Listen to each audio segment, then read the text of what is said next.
Maggi छाणी देचे गरम पानी रे छाणी देचे ये अदा कटा ये रसुण कटा ये है आमर प्याज ये आमर तेल गरम हो गलानी एबे आमे प्याज पकेदवा भूल गला आमर बर्तमान अदा पकई था अदा टे पकई पड़गला रसुण टे टमाटो पड़गला लुण हलदी गुंड टिके लंका गुंड टिके गरम मसला टिके सब्जी मसला पकई देके कचर कचर करदवा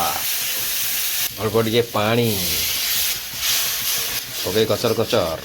टमाटा हो गलानी एबे पकईदवा मैगी मसला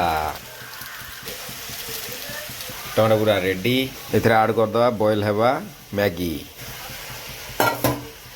कचर कचर करदवा मैगी